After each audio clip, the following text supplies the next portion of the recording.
Here we go. All right. Let's get the microphone all set up here. Let's get play with the volume there a little bit. There we go. Okay. All right. I think we got the socials out. Let's do this. 3, 2, 1. For the final time in 2023. Yo. Oh, there it goes. There it goes.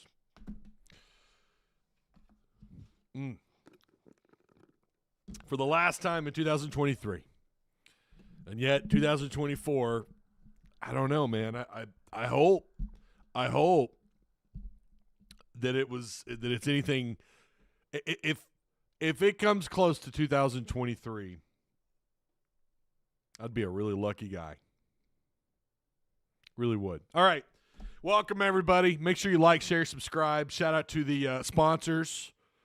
Direct Service Overhead, the Garage Door Company, located or they operate out of Central Arkansas and in Northwest Arkansas. Same-day services, quality parts, affordable outcomes.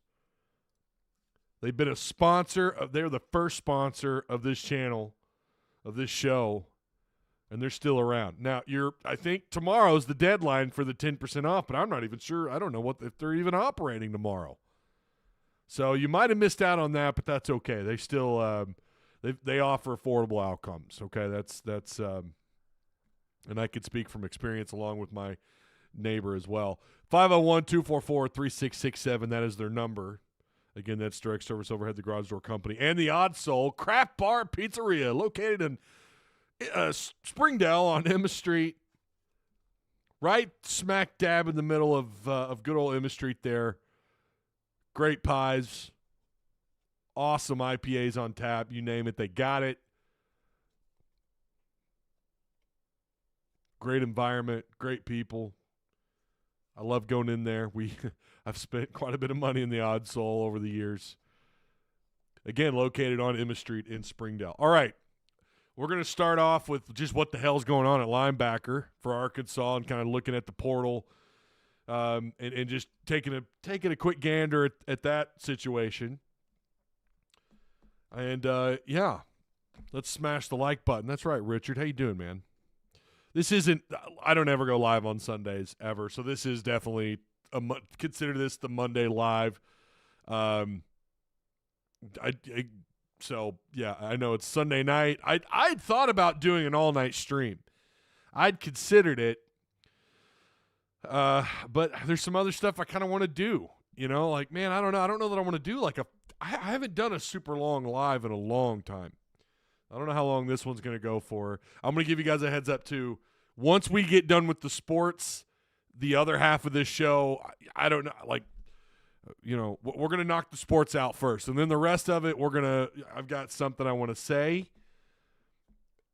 And I hope you stick around for it. So, again, if you're watching this on Monday, the sports is going to come first. And then, you know, the Razorback sports is going to come first. Then we're going to get into the, you know, kind of just I got something to say. That's all I'll say. All right. I'm not worried about a single linebacker leaving. Our rush defense was 83, says John Haas. Okay. I think you and I might differ on opinion there a little bit, but I hear what you're saying. The linebacker losses hits depth experience as well as resulting in very bad optics for team stability. Mark, that's a very good point. So we'll start there. Just what the hell is going on at linebacker? And should we be concerned? Well, when you look at who's left, Jaheim Thomas, he's officially in the portal. Was that yesterday that happened, or was that the day before? That's the most recent portal entry. Manny Powell, who I never thought after his injury, his senior year at Fayetteville, that he was anything like what we'd seen, you know, and what we'd heard about. And I've talked with Otis Kirk about this and some others who got to watch him play before his injury. Even his brief time at Arkansas, he just never really, you know, he had a really severe it was a leg. It was ACL, was it not? It was a pretty severe injury, and happened his senior year at Fayetteville. He stayed committed. Remember, he moved from Ohio down to Fayetteville and committed and signed with the Razorbacks, and he's out. Manny Powell is out. Okay, Jordan Crook is out. Christopher Pupal is out. And by the way,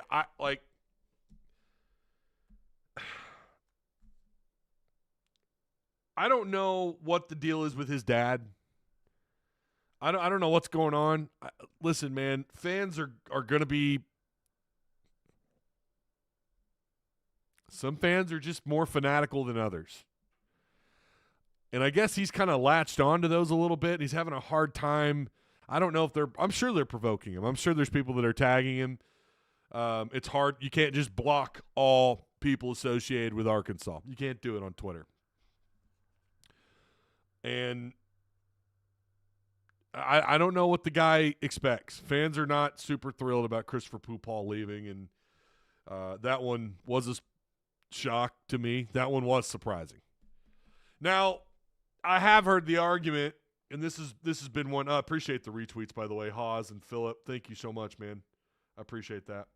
I hear the take, who cares? Their tackle grades weren't great, and that's fine. Okay, that's fine. But it was already kind of mentioned in chat, you've got to be somewhat concerned about the optics of the situation. Once again, we're seeing an exodus of players, several of which I'm shocked. Do we want to go over them name by name? I should say shocked, but a little bit surprised. It's a lot, man. Starting with Thomas and KJ, Chris Harris. Of course, KJ wasn't really a shock. I think we all saw that coming. Joey Sua. He went to Arizona, right? Or Arizona State, somewhere over there. Anthony Booker, the transfer out of Maryland, who I thought was out of eligibility. Bryce Stevens. A lot of people were a little surprised by that one. Malik Chavis, Rocket Sanders, A.J. Green, Devin Manuel, Torrin Carter, who had a medical, if I remember that right. I know he got hurt last year during spring, and then he got a medical. So I think he's definitely got some eligibility left. But, I mean, the list just goes on and on. Samuel Bakke, which there have been reports. I don't know how substantial they are. There have been reports that he's interested in coming back. I don't know. We'll have to let that one play out. Dwight McLaughlin is going to go ahead and go pro. That you kind of understand, especially when you're given the kind of PFF, the grades that he's given. And then PFF leaves him off their – they leave him off their top corners, like their whole list of corners to get drafted. They don't even put him on the list.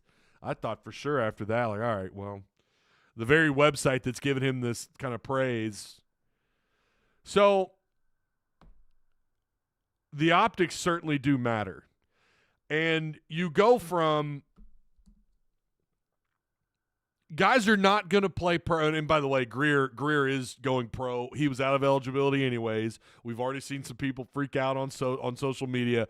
He was out of eligibility. So before someone brings up Greer, just know he wasn't going to be here next year anyways. You go from having a set group of guys like Pupal, Thomas, Manny Powell, Jordan Crook, guys who you could develop. Like, that's what you're always told. If you have a so-so year, and by the way, we've got to be careful with PFF. Like, again, PFF kind of contradicts itself.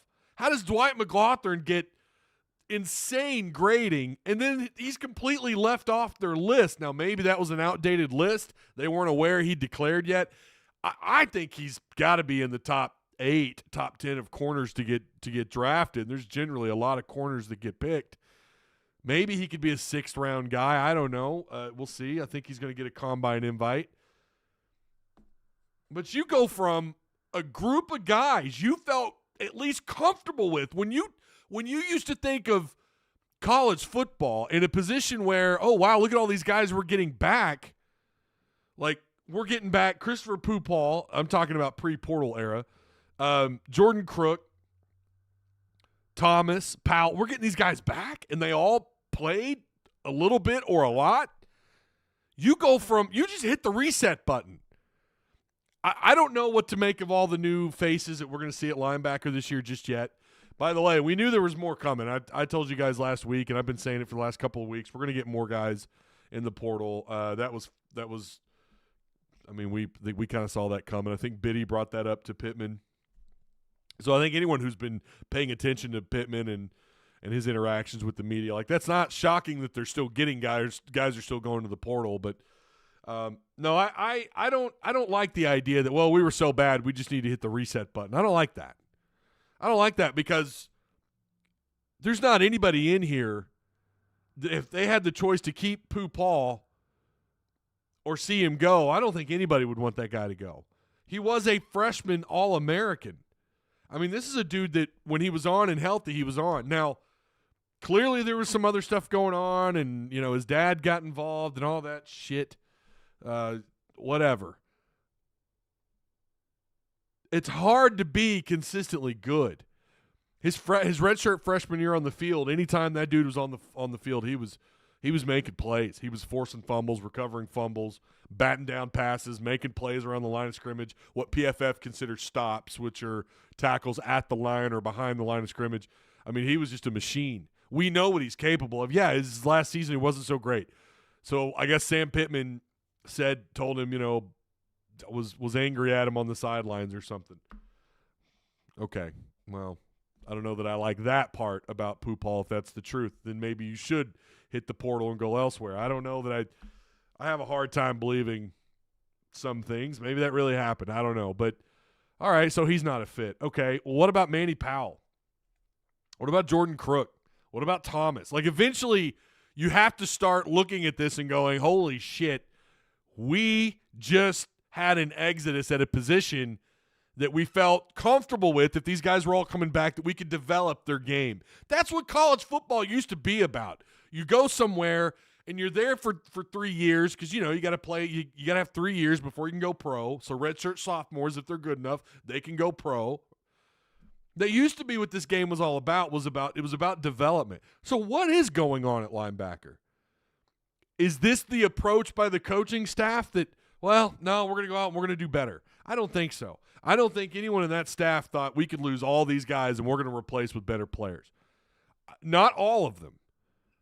Now, could they get – Sorey is someone who does – I mean, I'm pretty excited about him.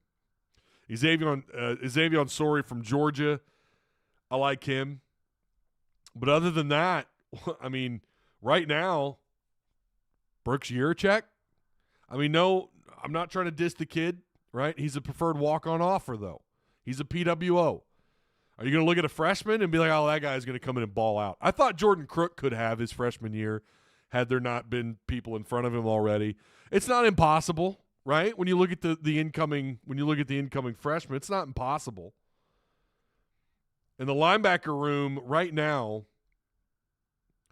Caden Henley, Carson Dean, Brad Spence. Now, Brad Spence and Alex Sanford, I'm not going to lie to you. I think those are two cats. If you could keep them here for 2-3 years. Brooks Both, Mason Shook, who's a preferred walk-on, Donovan Witten, Wyatt Simmons, Justin Logan, and Xavier Sorey. And remember, they primarily play two linebackers on the field. They don't run that traditional 4-3. It's more like a 4-2, kind of like an offset nickel look, nickel defense, 4-down linemen, 2 linebackers, and they have what they call a hog. It's basically like just your most athletic physical corner or safety, DB, I should say, who kind of roams around. Some defenses actually use that position as a hybrid. Like you guys remember Jericho Nelson? It's kind of what Nelson would do. He was a roaming linebacker / they didn't know what to do with him. He played safety in high school. But we know they're gonna position 2 linebackers. Of these names, how many of these guys have legitimate playing time under their belts? And how many of them do you really feel comfortable with? Like, yeah, you throw him out there, he's going to be fine. Maybe Brad Spence and Alex Sanford you like.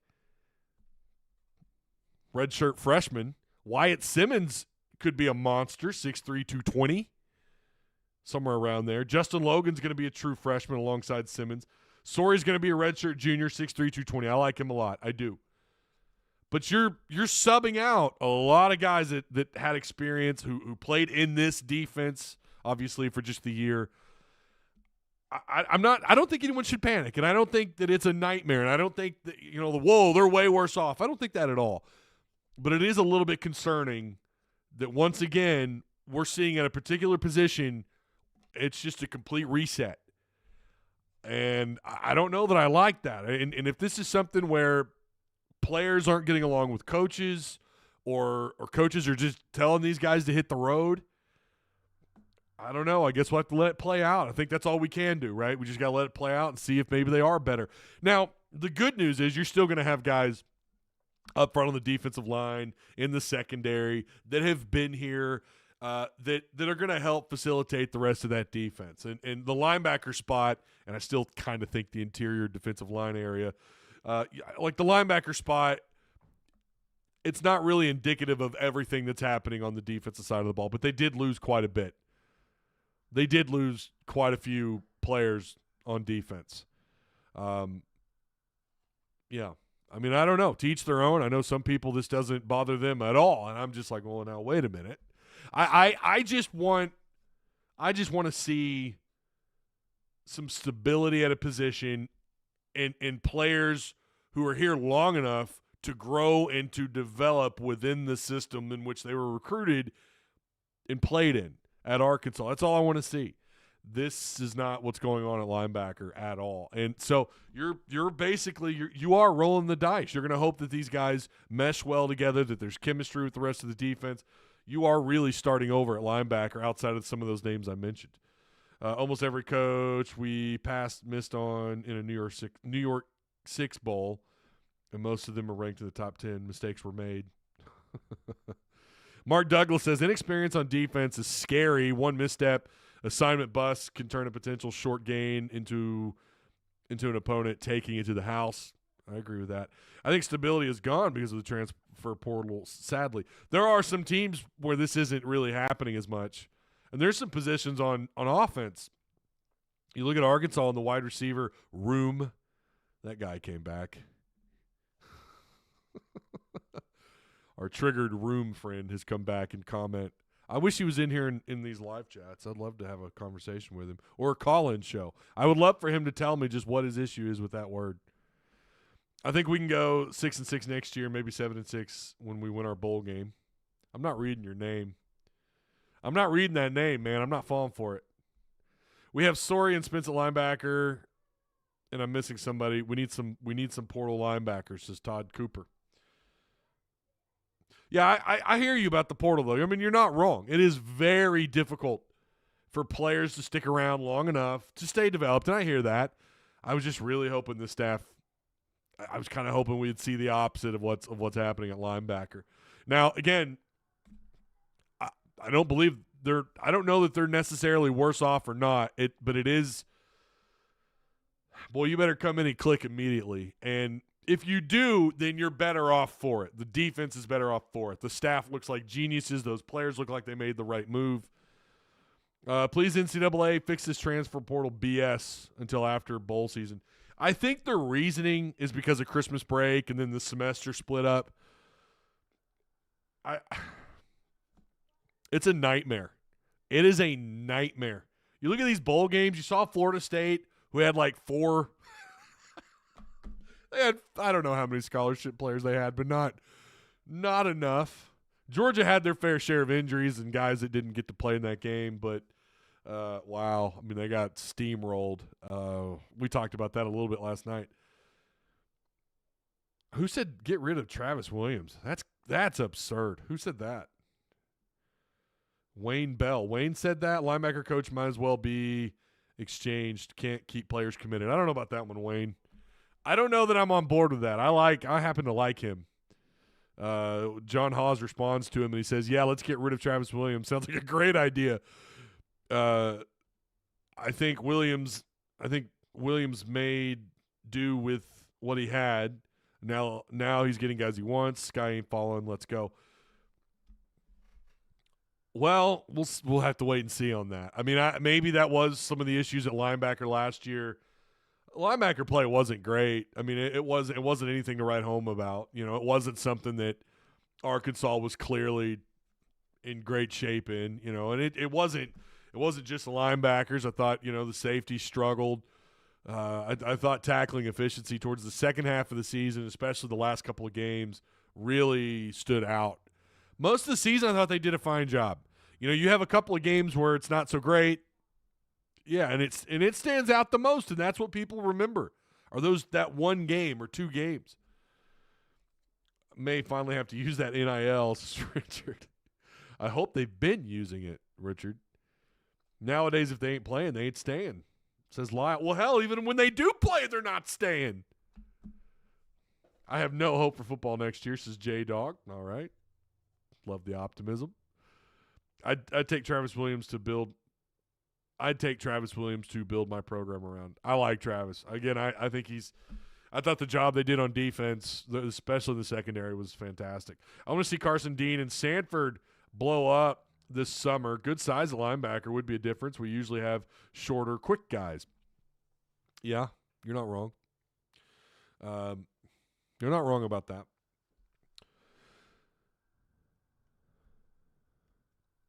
We need good, hard team captains. Last two seasons, the captains were soft, silent, tolerated loafing mistakes. Chris Johnson.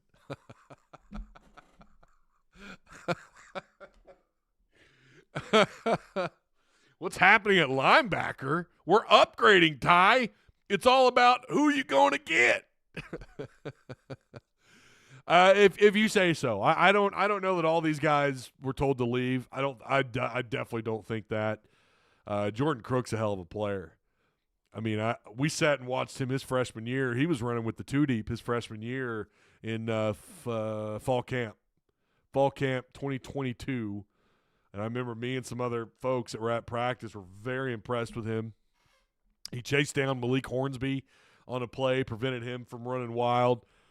Crook in the right place could be an absolute baller, and I was really hoping it would be that. Yeah, and here's the thing, too. Captains are generally guys that have been around for a little while, right? And they're guys that show leadership, and you're going to have to entrust – this day and age of college football, not just Arkansas, you're probably going to have to entrust a captain either to someone brand new, who came in, maybe was here during spring, and – I don't know. Some players, some of the younger guys that were here for a year may not appreciate that, right? Well, some guy just came into the transfer portal and he's now the team captain. Or you're just going to have to find a super senior, maybe doesn't have a ton of playing time. He's going to get captain. Money before playing time. It's definitely 2024. Yeah.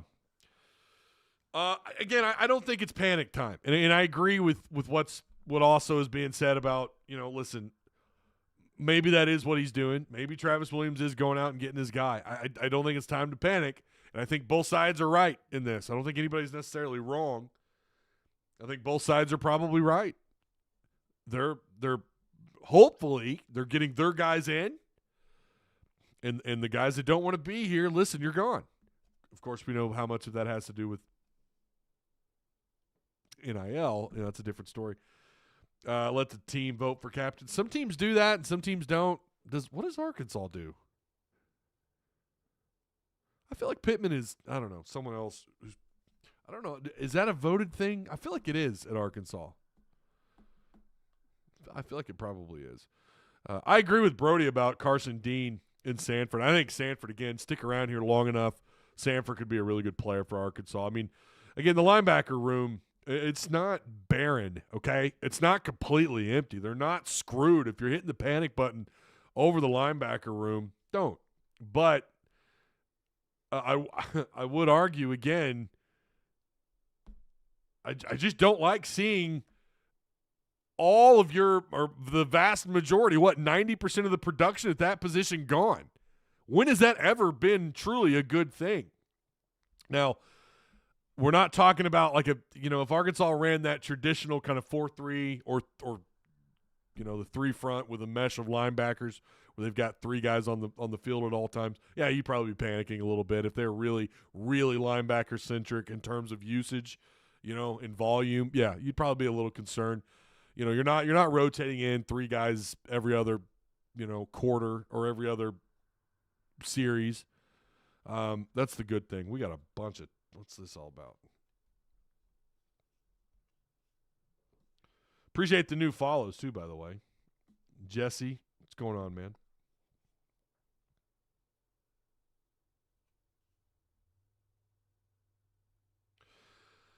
Let's see. Yeah, Brad Spence. Yeah, Brad Spence should be a baller. Brad Spence is going to be good. I think the future's there, but again, they got to be here long enough to be developed.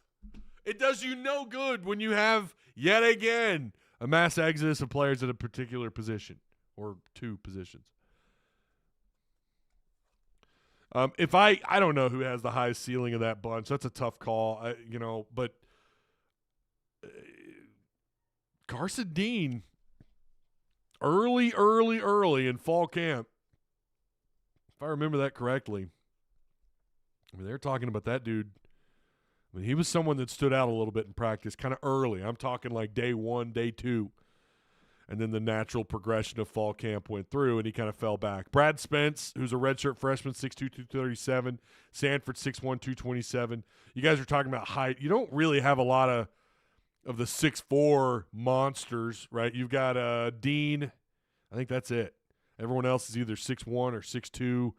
You do have Wyatt Simmons, who's 6'3", 215. I don't know what they're going to do with him at linebacker. Justin Logan, 6'2", 213. And Xavier Sori, who's got 2 years of eligibility. He's 6'3", 220.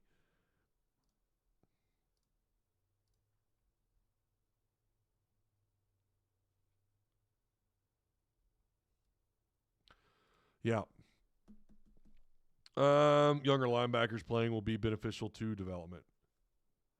Okay, but I mean, I don't know that I want freshmen. If you've got freshmen deep in your too deep, that's usually not a sign of good things. That's usually not a sign of great progress at that position. When you're having to play freshmen on the field, or guys with very limited playing time and experience, and let's say they're redshirt freshmen or they're sophomores, playing does help. And I've said before, I kind of like the Pete Carroll way of doing things. Pete Carroll didn't believe in redshirting at USC. He didn't do it. He played them. And I agree with that. It does help development. Again, this will be the last time I say it, I promise. I like guys to stick around long enough to be developed. That's what I'm saying, right? Like great. They played as freshmen. Are they going to be here as sophomores? Are they going to be here as juniors? In the portal era, we just don't know. The odds are apparently not. I heard an interview with Pooh Paul's dad. Oh, here we go. Makes me wonder if it's not the coaching but teammates' attitudes that broke Pooh Paul's spirit. RD and Miz was abysmal. Listen, if that is what's going on, then you do need a mass exodus on defense. I mean, I won't deny that. Or coaching to get more prevalent, right? Coaching to kind of to get a little bit more involved. I mean, I don't know. I think we are. I think we are not freaking out at linebackers because it's T. Will and confidence we have with him. Well, okay, Matt, but hear me out. You say that, and yet I'm hearing people say, "Ty, linebackers were a weakness last year." I mean,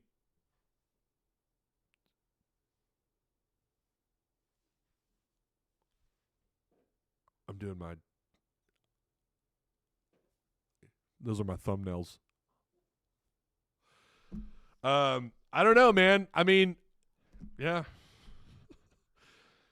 Yeah, oh, here we go. Yeah, but Pete Carroll also believed in passing at the 1 yard line. Oh, my Lord. Let's, Philip, come on. Let's not sit here and act like he's not a great coach. All right, you don't coach in the league as long as that guy has. You don't do the things he did at USC. He turned USC around, although that's not a hard job to turn around. Pete Carroll's a great coach. Don't even start with that.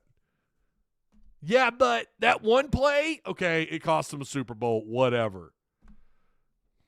He's a great coach. Now, is he, if NIL is the most important aspect of recruiting, we need to put our renovation facility upgrades into NIL pool. You may be onto something there. We still have 8 months until we play UAPB. We may be ready. This is Pigpen. Not excited to lose all these guys, but I trust he will to get some hogs to replace them. All right. Well, I hope you guys are right. I don't think it's time to panic, but I'm not in that we're going to be fine mode either. Like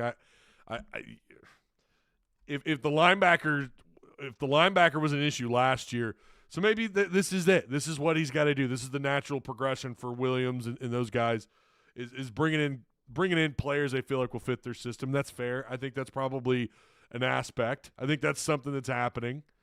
Maybe. I mean, we'll see. Linebacker room, I don't think it was as bad as some people are saying it was, but it certainly had its issues last year. But everyone everywhere on that defense had issues, especially towards the end of the year when you're staring down the barrel of not making a bowl game.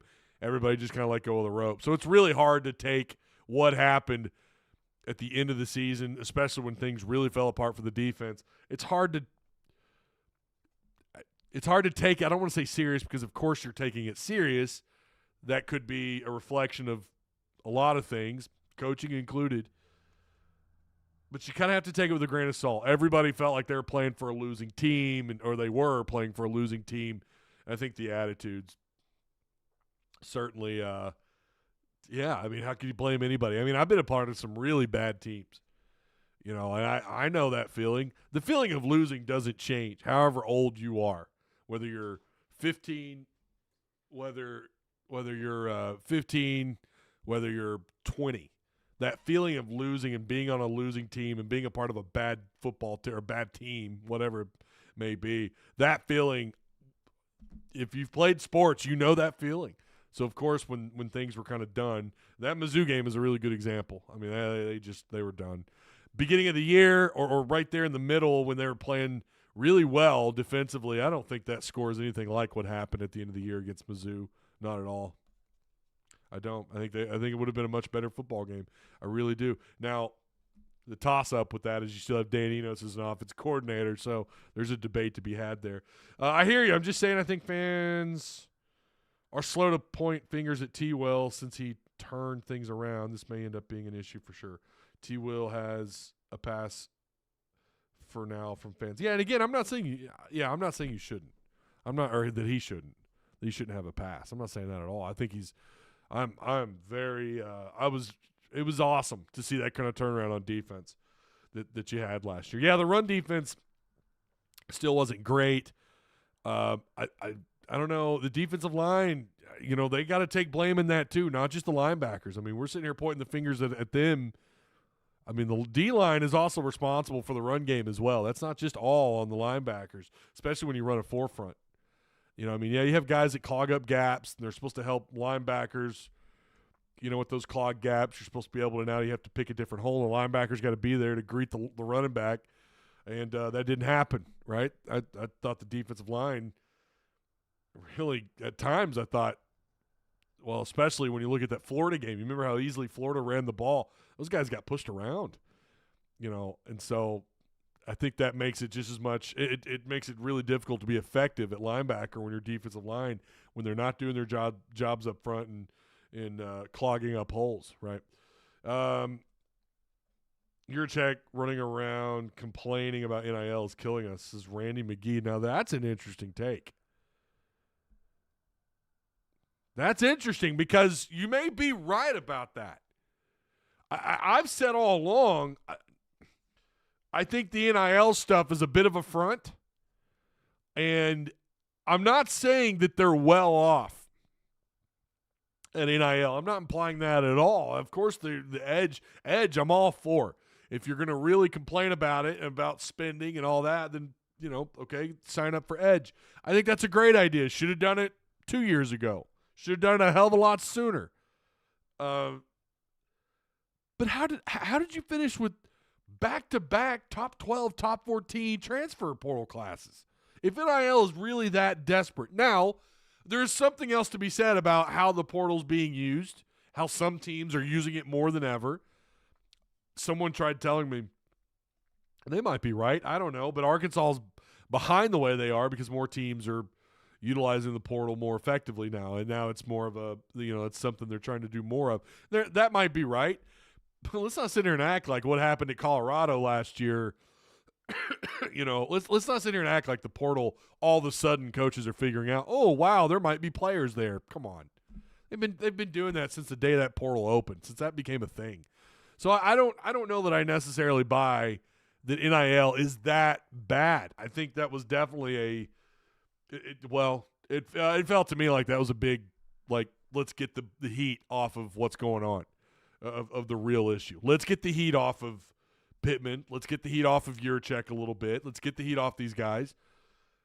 But I mean, listen, Edge is a good start, or whatever. What was their first initiative with NIL? What was that called? One Arkansas. What was that called? Someone help me out.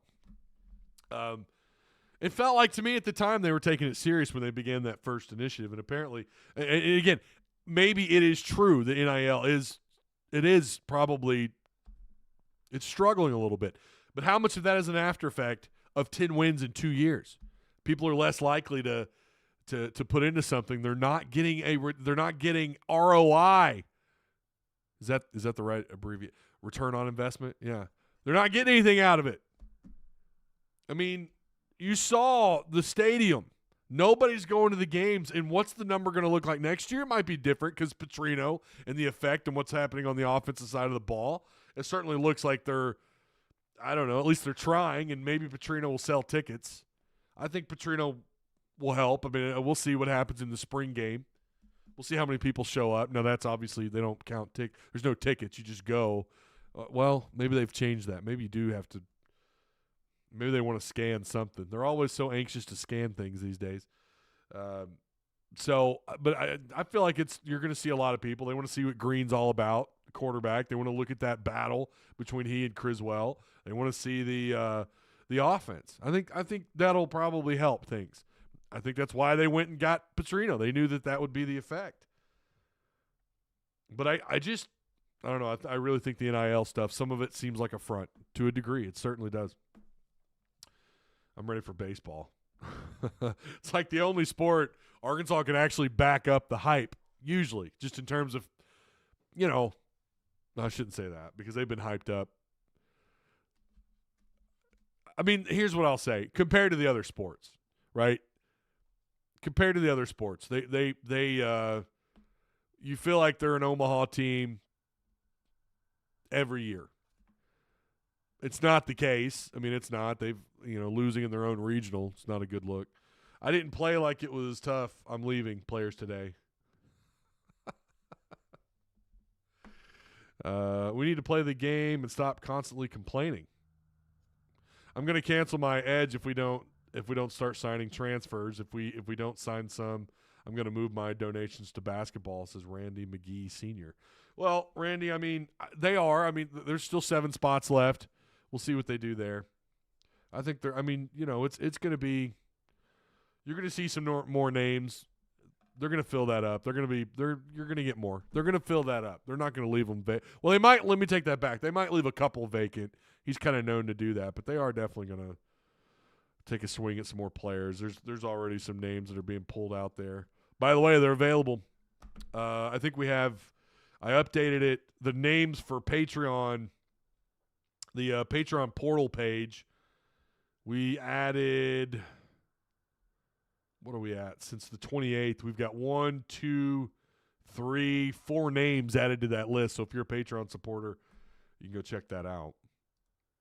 None of those names are linebacker, though, or play linebacker. I need to update it. It'll probably get updated tomorrow. I should have some time. All right. On the bright side, our young linebackers will get some good experience. At what cost? Yeah. We have to be due at some point to be an SEC powerhouse, right? Are we talking baseball? Maybe basketball? Let me straighten out what I said about baseball. Like, I get it. Like, there's years when Arkansas is really hyped, right? They're top 3 most of the preseason rankings, and then they fall short of that. But compared to the other sports, I mean, it's a sport you can rely on. Like, okay, they should still be a pretty dominant team through the regular season.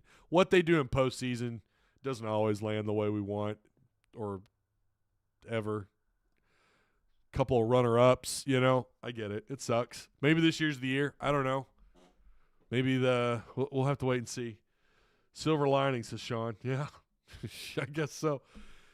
Basketball, really quick. I don't believe – no, they haven't updated the net stuff. And, again, I don't put a whole lot of stock in that this early. It's way too early to look at net ranking. But, my God, Minifield, I'm still just blown away by that dude's performance. What a game. What a game. He averaged nearly a point a minute of play. He had 35 minutes with 32 points, 8 of 14 shooting, 3 of 7 outside, 13 of 17 at the free throw line.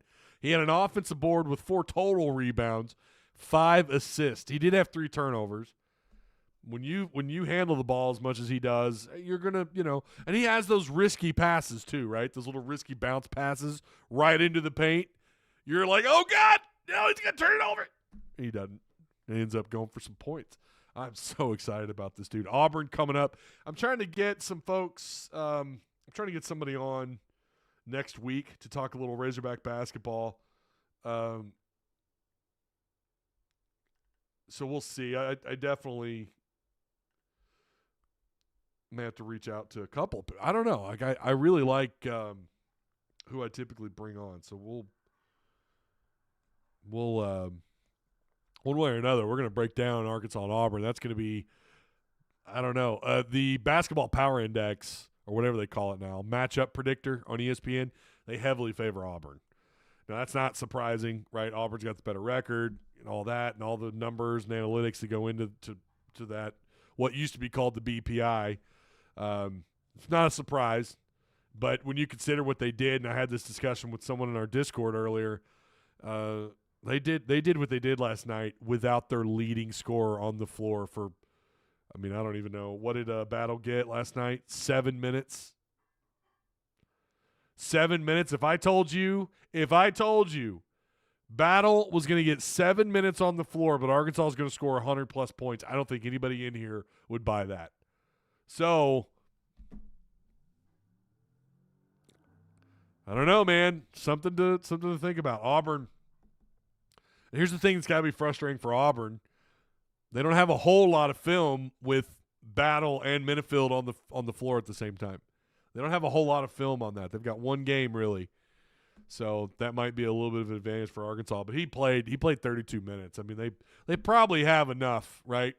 You would imagine, despite the fact Minifield's only played in 3 games. Arkansas's 3-0 when he's played against at least one quality opponent there. Arkansas had 27 bench points, 50 points in the paint. Points off turnover, 9. 9 points off turnovers. And they had 23 fast break points. I think Arkansas averages like 12 fast break points per game. They nearly doubled that. I mean, you see it. You see it. Now, their layup ratio is still not great. I don't know exactly what it is because that's not an analytic or a number that NCAA stats keeps up with. They go 17-24. That's a lot of layups, first off. But it seems like for a while there, they were like 6 of 15. Like, that's got to be an area. But 17-24, I guess you're going to take, especially when you score 106 points. This game was only tied once.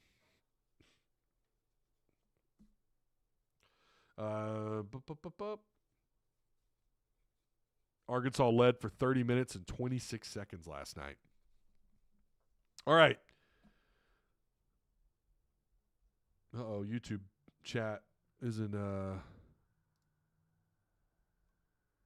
there we go. It's refreshed. It's our year, says Steven. What are you talking about, baseball or basketball? Maybe both. Wouldn't that be great?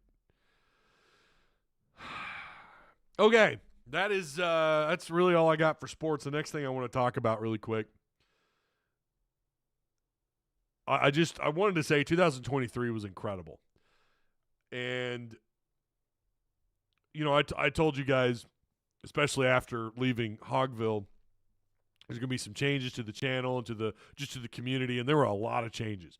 We've got Patreon supporters that are, now we found a way to get Patreon more involved in the XP prediction stuff, and my God, I mean, we're averaging like 32 picks per Razorback basketball game. Now, when you consider we have, I don't know how many people in there, 700 something, very small amount of people that are actually really active in there. There's not a lot of people in there, but very small percentage of people that are actually active. So when you consider we're getting about 32 or so picks per Razorback game, I think that number is going to climb, especially into conference play. That's awesome, and we found a way to get Patreon more involved. You get XP based on whatever tier you are in Patreon. And there were giveaways for the winners, for the top 3 non-mod winners. The non-mod winners got really cool cards this year. I'm thinking we're going to do some more giveaways. I've already kind of shown those off, but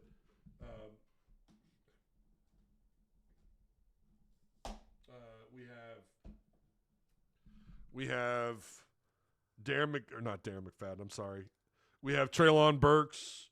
Got a couple of those. A couple of Burks cards we're probably going to give away. We got this rookie Anthony Black card. It's a chrome. Got another Burks card here. I think I already showed that one. So we have some giveaways and stuff we're going to do. So there is something out of that, and you guys just apparently really love doing those, and I'm going to keep doing them. We're going to keep going on with that. But I want to thank you guys. I mean, really, I don't do this on my own. I've been creating content for a while, since 2015. Now, that was a different channel that focused on, gaming and stuff like that and entertainment, whatever, like movies. No, I don't think I actually did any movie content. I wanted to, but never did it, but mostly gaming. And then I realized in 2016, man, I really want to get into Razorback content, and did so, but it was like my side. It was a mistress. I wasn't married to the work yet. And then a couple years later, I got more and more involved with, at the time, Pig Trail Network. And it did blossom into something, man. And you guys, some of you were around back then. Not a lot of those people around still to this day. There's been a lot of people come and go over the years. A lot of new people, a lot of OGs don't really watch the content like they used to, but a lot of new people over the last year or so, last year and a half. It's like I've kind of traded, and that's also natural. You got a new Razorback podcast popping up every week, or a new Razorback show on YouTube or whatever every week. So, it's natural, a lot of content to watch, and yet a lot of you guys are still here. And 2023 was the best year I have ever had as a content creator. And granted, 2022, I got the, media credentials. I was able to go to football practice, go set up in the media booth, go down on the field before kickoff. That was all great. Thanks to that, I can still do all those things. That was wonderful. 22 was a good year, but 23 was a better year. 1 million total views in 2023. Well, overall views, not just 1 million in this year alone. It's hard to do. I can't tell you guys. It's hard. People used to hit me up every other week. When a couple years ago, it felt like about every other week someone was hitting me up about content creation, and it's tough. Not being connected to a network like Locked On, or not being affiliated with a major recruiting site like 247 or Rivals. I mean, you're out here on your own, man, and it's just me and a camera. Don't have a panel of people. It's just me. Sometimes I work with these guys. Shout out to them, and a very special thank you to them as well. Don't read the comments. Their content, it's good. I watch it. Highly recommend you guys go check them out if you haven't already. But 2023, they were a big part of it, working with them. And again, it just comes back down to you guys, the viewer, Patreon supporters, mods, and Discord. For the most part, they help keep the peace, and to me, it's those guys play a pretty big role. And shout out to, of course, Mike, a.k.a. Eagle, our administrator, who's a Saints fan, still all up in his feelings about the Rams, but got to keep holding the L, Mike. I don't know what to tell you. My Rams, you lost to them. I don't know what to tell you. No, but he's a good guy. I like Mike. I wouldn't have him in that role if I didn't like him. He's a good dude. Austin, long shot, Will Watkins, L. Paul Raymond. Those guys, Will and Paul are two new mods in our Discord. I mean, again, this is just not possible without those guys. I don't do any of this stuff alone. I think the best thing you could do, if anyone wanted to come to me for advice, is first off, you need to make sure you trust the people you work with. Make sure you trust them, right? Make sure you know them. That helps. And listen to the people around you. Now, I'll have people come through in the comment section, and they'll give me advice, stuff, and I appreciate it. Some of it over the years has been constructive. Some of it just trolling. Some of it I've already tried and don't have the heart to tell them. But listen to the people around you. Listen to the people that you've worked with. It's all very important. But again, 2023 was incredible. I also, little pat on the back, to go along with the 1 million views, my voice was actually featured on Hogs Plus, Dancing with the Devils. You can hear me towards the end of that video, the end of that movie they put together. I think it's like the 25-minute mark, maybe 25 or so minute mark. You can hear me. I thought that was cool. That is something. I had no idea it happened. Nobody got with me over it. No one said, "Hey, Ty," I'm talking about from Hogs Plus. I got tagged on Discord. That's how I found out that happened. That was a very special moment, man. I can't lie to you. That was cool. All this isn't possible without you guys. And of course, to the 97 Patreon supporters, Tuss Talk with Ty Patreon, you guys are crushing it. Oh my gosh. You're doing it in Discord. You're doing it on social media. Man.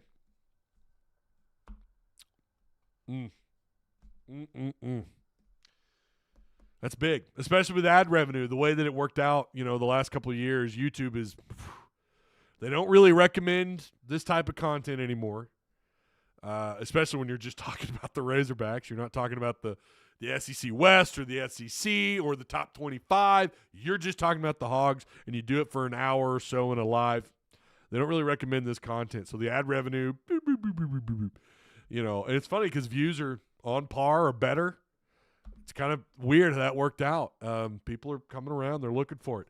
And again, with more hog content creators, I think that's part of what's going on is it's bringing more people over to YouTube in terms of viewership.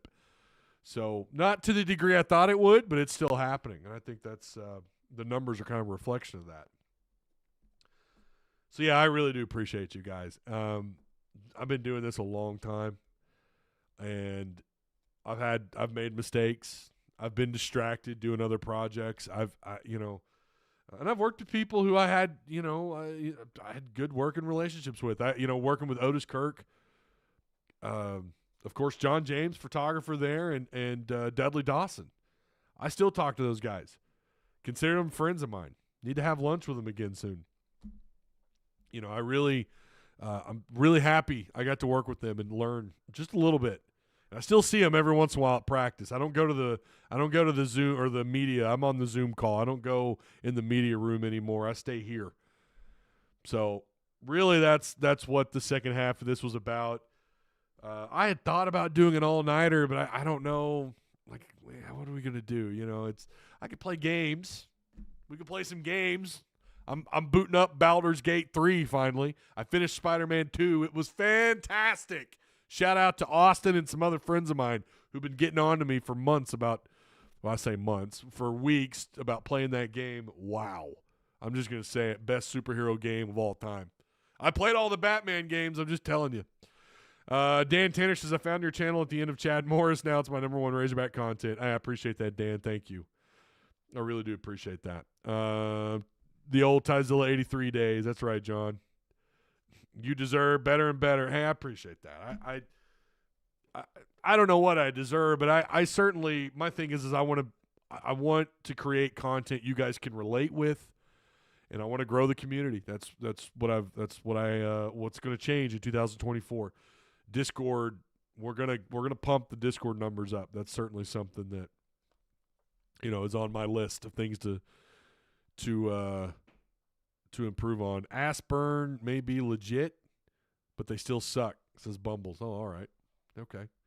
Auburn is legit. Bud Walton will be rocking. I think Auburn's a pretty good team. I agree with that.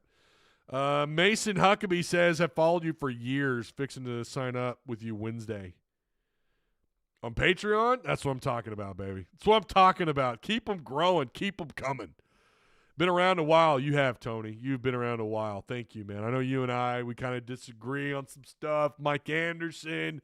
But at the end of the day, man, you're here, and I do appreciate that. Been around a while, and glad to say every year outdoes the previous year at Test Talk with Ty or /PTN. Appreciate that, Tony. I mean, again, this is who I am. I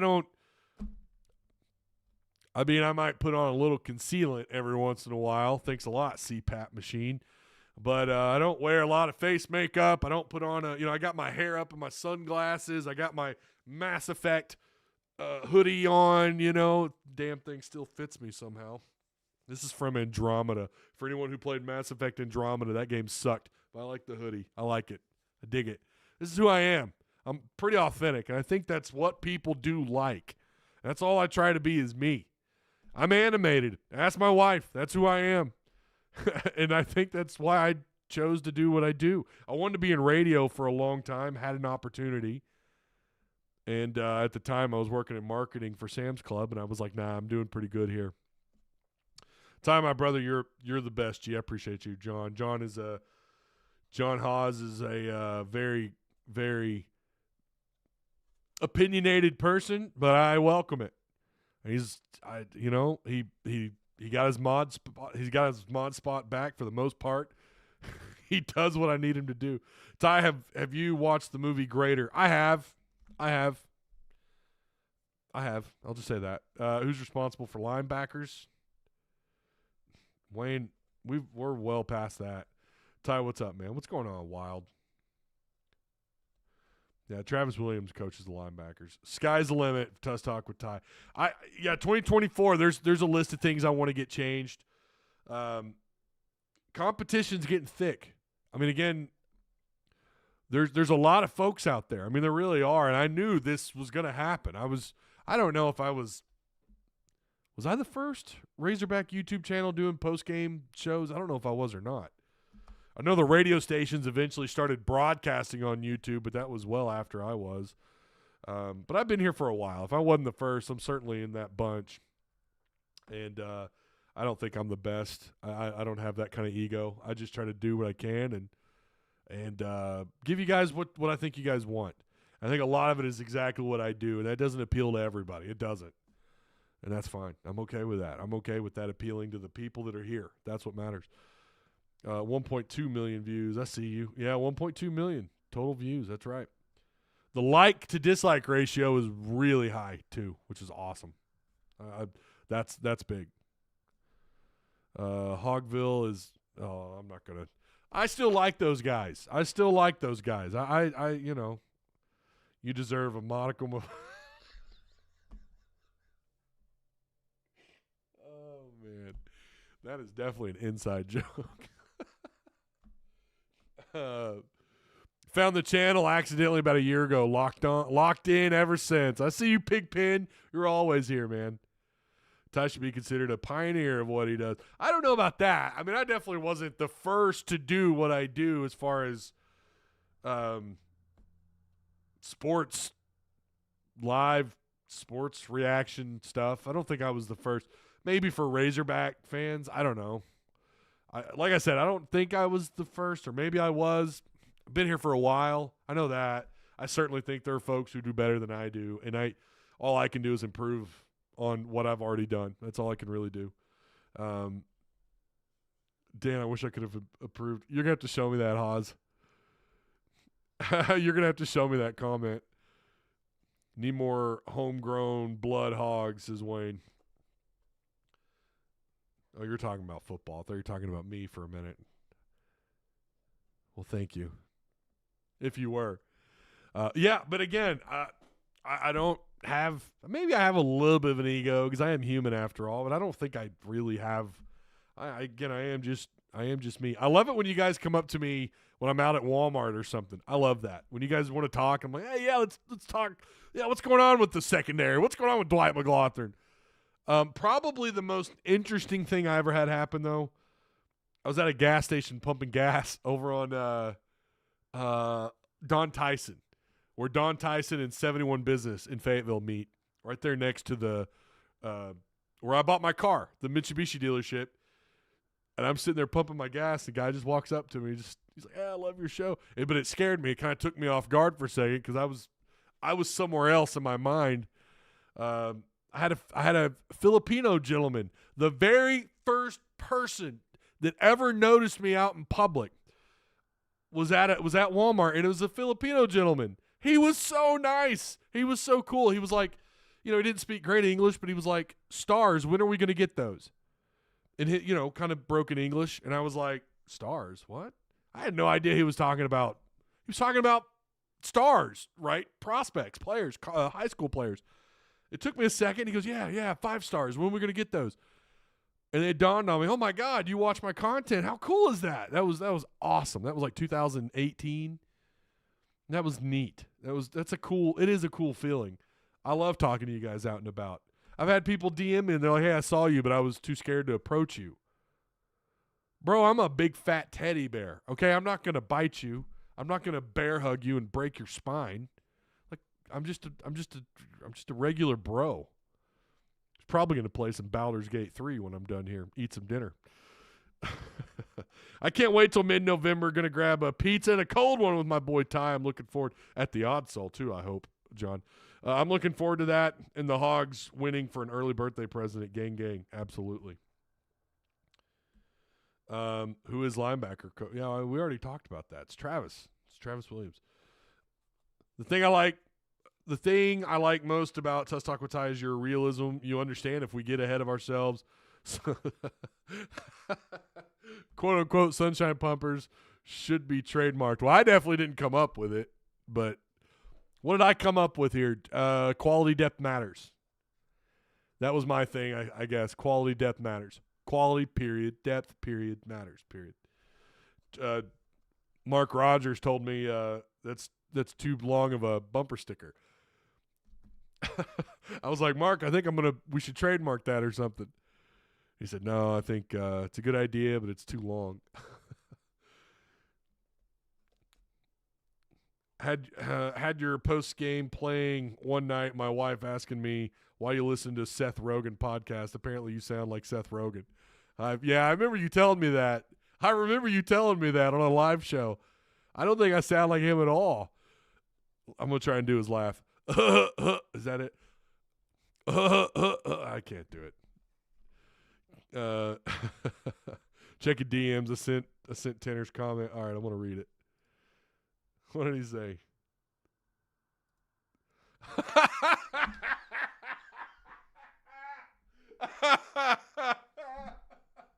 Yeah, I definitely couldn't approve that. That's hilarious. Oh, man. Oh, yeah, that would have been a good one. Who you going to get? Yeah, there's that too, huh? Who you going to get? That's right. Okay. Yeah, we're just kind of shooting the shit. But really, I think I've mentioned everybody. What about my brother-in-law who helped put the electrical in here, right? I talked about getting into this studio in 2023, or making a studio room was a big deal. We got in here this year, and that was made possible thanks to my brother-in-law, Slater. My neighbor, Alex, who was also known as Crixus in our Discord, not really active in our Discord, but he helped do the line drop for the Ethernet in here. Now, he's having some side issues. He's been in and out of the hospital, so but He's always cooking us dinner. Like he'll just bring dinner over one night. Like Alex is a good guy. He's one of my favorite people. I don't always show it, but Alex is a good guy. He's a great neighbor, him and his wife both. But he did the Ethernet drop. It's why I'm not on Wi-Fi. I'm straight to the modem. And he went up in that attic during the summer, probably 110 degrees up there, busted his ass and helped with he did the install for the Ethernet drop. So yeah, a lot of people helped make this possible, man. I didn't do any of this on my own.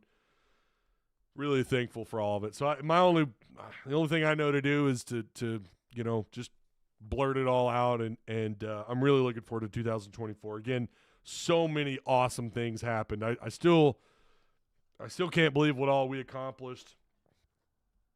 The hats, we're gonna bring them back. We're gonna get the new stickers out hopefully this year. I was planning on getting that done before New Year's. Unfortunately, we just haven't had the time, but we're going to get the updated stickers. We're going to hopefully get those handed out. Don't know how we're going to do it because we went from like 30 Patreon supporters at the time to 97. So don't know how we're going to do that. We may have to do legendary status members get their stickers first, and then to all the $8 and up club members, maybe they get the stickers. I don't know how the hell we're going to do it. That's a lot of material. We do everything in-house. We've got a Cricut and everything. So I need a Tuss Talk hoodie. Wouldn't that be dope? I need to open a merch store. That's got to be the next thing. But apparently, according to my CPA, that's like a whole different thing. I got to get all set up through my CPA. So yeah, we just set up my half studio in my new garage. That's cool, Wyatt. Okay, that's neat. Yeah, we did the same thing. New garage door. I can't tell you guys how badly that thing was needed. And again, shout out to Travis. Travis helped with the graphics. You see the graphics. Travis, who's the owner of Direct Service Overhead, he did my garage door, which I love it. It's like 2 inches thick. I think it's like we've got glass. You've seen the video, right? You've seen the video. It plays at the beginning of all these shows. We have he just did an awesome job, man, and it's actually like I can keep the temperature in here regulated. Had a guy install my mini split. We're all set up in here. We're all set up. A lot of work. We're still not even done. That's what's funny. We still got to put some insulation in up top, up in the ceiling. So, anyways, that is going to do it. This was kind of a half sports and then the half shooting the shit kind of live. One last time. I'm not here without you guys. Thank you so much. Even to the folks who kind of troll a little bit here and there.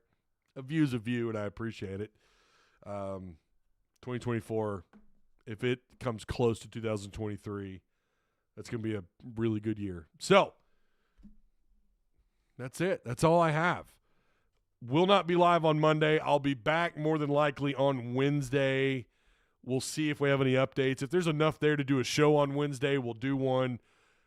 If not, I'll see you again on Friday where we get ready for Auburn. That's going to be a big one. SEC basketball is here. It's that time of year, baby. I'm all ready for it. When Arkansas baseball wins the Natty, we're gonna have to start the shave the beard chants. I don't know about all that. I ain't shaving the beard. You gotta go through my wife on that one. All right. Here's to a fantastic 23, and let's hope 24 is just as good, if not better. For the final time in 2023, signing off. Signing off one last time into the year. It's a good feeling because new starts, new beginnings. So let's get things started off on the right foot starting in 2024. I'll see you guys either Wednesday or Friday, one way or another. You'll see my ugly face before the end of the week. Happy New Year's. Please be safe, whatever you're doing. I know a lot of you are off work tomorrow. Be safe. I'll see you guys in 2024. Oh, that felt cheesy. Oh, that felt cheesy, but it felt right at the same time. Oh! Happy New Year's.